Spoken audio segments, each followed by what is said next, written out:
koonfur galbeed waliba waa sida gobol Shale, Bay, Boqol iyo Shabeellada Hoose aanasi oo gobolkiiba leh degmooyin angaare oo ka noolina dadyo fara badan markii lagu hadlo xaaladda bini'aadanimo iyo horumarinta adeegyada aasaasiga ee bulshada sida walbarashada caafimaadka iyo hano kala waa deegaan reedan kabado jale sababtoo ay waliba ragaadiyay dagaalii waliba abaarahana nagadeena walibana saameynka weelatay nololo kumanaanka qof ee ka nool goboladaasaya inkastoo waaya adag la mari welina waliba ku teegana deegaanada haansho xaalada cakiran oo abaarta saameeytay aanasi oo lahayn ama baan ku jarna tiirarka nololo iyo horumarka adeegyada bulshada haba badanaadana deegaanada gobolka Boqol oo iska hirhiran Baydhabo oo magaalo madaxda gobolka Baaye in xaruntii ku meel gaarka dawlad goboleedka Koonfur Galbeed waliba yemarti geliiday dad bugtaale oo ku shalkooyana lamada gobol ee Boqol iyo waliba Shabeellada Hoose xitaa gobolo kale ee Soomaaliya ku tirsan aanasi oo iska jaran haano deegaanadii abaarta saameeytay iyo haano dagaal dartiis han ku rooreen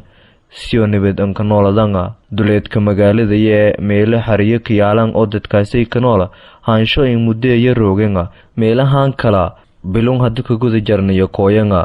saasoo kala gobolka Boqol waliba ku qulqulaay oo rooganga barkacyaal shalgadiisan oo degmooyinka gobolkaasi ha ku bugtaalenga sida degmada Tiyeglow iyo haano kala oo badanga oo hadda ku jaranga biilaan iyo waliba shubambiyood oo deegaanada haansho iyo on lahayna xarumo caafimaad sidoo sheegay gudoomiyaha gobolka Boqol Maxamed Tola hay'ado iyo waliba ururada arrimo bulshada ku shaqeeyaan waanan ka baaqi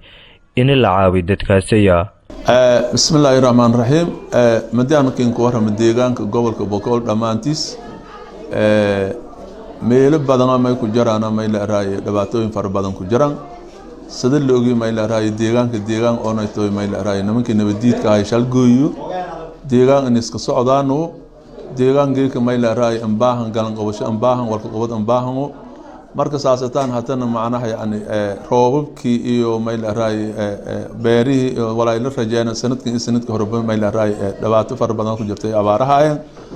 marka hadaan kiin ku warbi deegaanka lamuja kiin ku warbiye dano abaara ah deegaanka ka food leh oo ma ila raay biilaan abaaro ku jirto way nabadgelyo humada markii hore ba jirtay ogaayni marka barnaamijkaas oo ma ila raay gobolka oo ka food leh ma ila raay meelo bulshada ku jiraan يا ما إلى رأي إيد ما جيلا ما إلى رأي إن العالم كان إنشان هي ذو سما فرق إنشان الدولة إنشان هدي إلهي أر. بالبدو مية مرحلة ينك حتى شل قاعدات سي هان كده ترون دينا أو مسؤولون نقدر مسأبارون نقدر هان كده ترون هتدي يعني. ميلو إنك تدورون ما يبغاه جوث هان ما إلى رأي دقمة حضور زونيال شيء ما إلى رأي ميلو إنك ما إلى رأي إلا أفرتن إيش عن كيلومتر ميلية دقمة حكوماسة إيد الأباتون كجرت سنة كان روبا فايل محلنا abaarhun ku jirto oo dhanaca nolosha bini'aadinka ah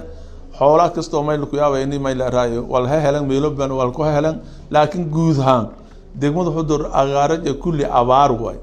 wal yaala ma nabadgeli humadana jarta laakiin meelo badan oo nabadgeli la seedo karo wal qobad karo abaar ya jart wal qobad karo tan way waxa tan xudur way deegaanka meel raayo la raaw meel raayo Elbert zone hadii la xuqaada magaalada Elbert la raaw may waa hal eelak argabishay hal eelak yaala sanadkan roomudon sanad horena roomudon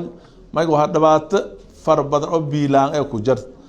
awalba meel raay meelaha xoolo dhaqtaha xoolo leh noolaan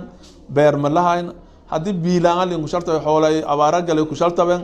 meeliyada may in ka baahanta in meel raay el lin suubiyo el lin qodi aan baantiido sama farka lanki wal hay in el lin qodi el riga lin qodi sadadkaasi lin badbaadi jiilalka ka fuul meelo kale meel raay eed qayl dhan ku samay buwaha meel la raaw aato zona aatiga ka dhibaato fara badan ku jirto horta abaar isku jirtay isku hayti hatana ma ka horeeyay shambiyoda gali baadidi ibrid ka shambiyoda gali may galay xiig dheer wala raa gali may galay may la raa jirooyin saasato oo galay isbitaalna ma leh walna ma leh qayl dhan fara badan ah meel raayahan codsadan gobolkan codsadan unun garantaan wal ma ka jiraan may fadaan hay'ado sama farka especially meeliyada target ka la saar oo may la raa shabankan iyo jirooyinkan hataa ka zaayid la inta ka faafna arintaasay si degdeg hay'ado sama farka gobolka shaqeeyo iwalaay may la raay maamul goboleedka shaqo in tilaabo ku qaadano wal ku qobadan arinteeda eed aan ka baahna ilaa iyo arintaas dhabaatadaas ma deerasa biilaanta ma deerasa ilaa iyada deerasa biilaanta meelo ku jardi ilaa iyad wal biil araaw ma jiraan dhulkaas ma in baahanya in eelin qodo meel araayo wal ku qobada madaan ha ku naqda dhinaca weejid oo kale waajid si la ogiyoon gacdoon waay meel wala ku galaan male dhibaato fara badan ku jirta dhinaca nolosha bani'aadamka arinteeda ay may fadaana in meel araayo dawladda koonfur galbeed iyo haan gurmudaan meel araayo samfalka haan gurmudaan si dadkaas nolol ka helan lahayn haan gurmudaan maadaama wadallaha maraan aan lahayn meelaha ku galaan aan lahayn beerna wal in ka ban meel 10 kilomitir ku baxsan magaalada Linseedo korna dadkaas eedaan dhibin caalamka ma ku codsadaan iyadoo samafalka iyo dawladda federaalka iyo dawladda koonfur galbeedba in degmadayaada ay naftirsheen maana din gurmada oo meel araayn bani'aadamka meel ka nool oo 10 sano go'doonka ka jiro meel fadhiin walin qowdo eedan ka rajuwigna arintaas meel araaya ya in muhiim Children and Mother Education Development Organizational Background ururka horumarinta awlaadiyo hooyada ee magaaji Langabi Kamedo waa urur dhalinyaro si voluntary ka shaqeeyaan bulshada waa urur dawliin hayn oo faa'iido doon hayna balse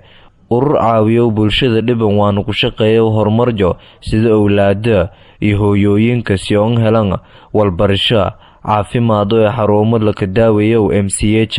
hooyada iyo dhalaanka waan ku shaqeeyaan deegaanada Soomaalida gaar ahaan koonfur galbeed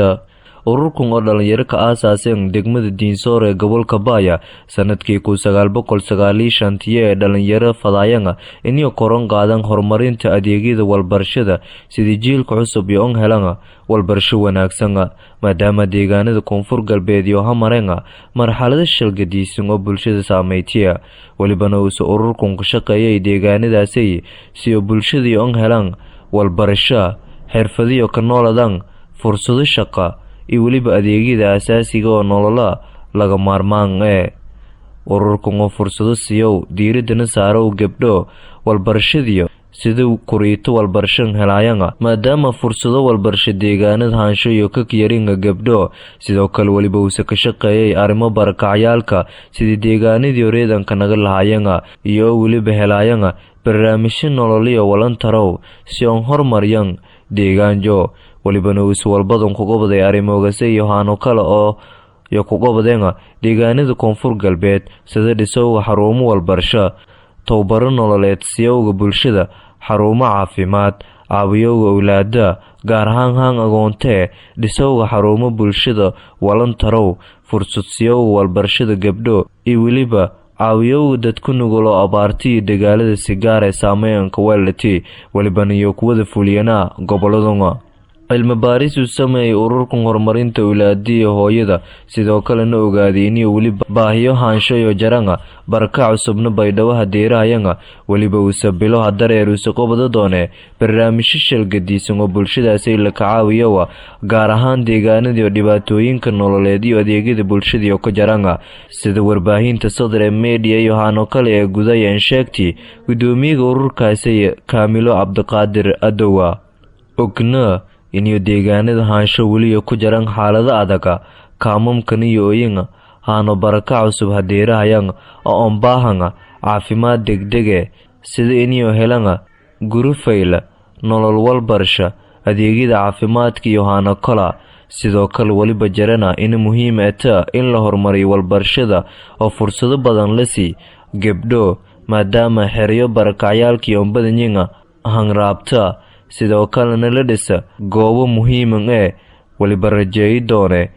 inuun ku qayb qaadan oo ku qabdo doona xaalado jara siyo bulshada andeeranga horumara nololyona nagata to fursado nonsiana inuu deegaanadii walku qabsadaan waliba saasayirtay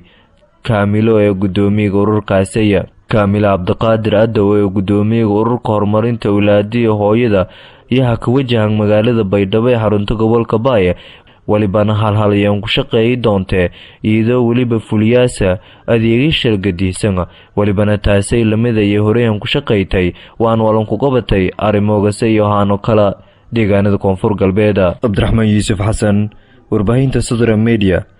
magaalada Baydhabo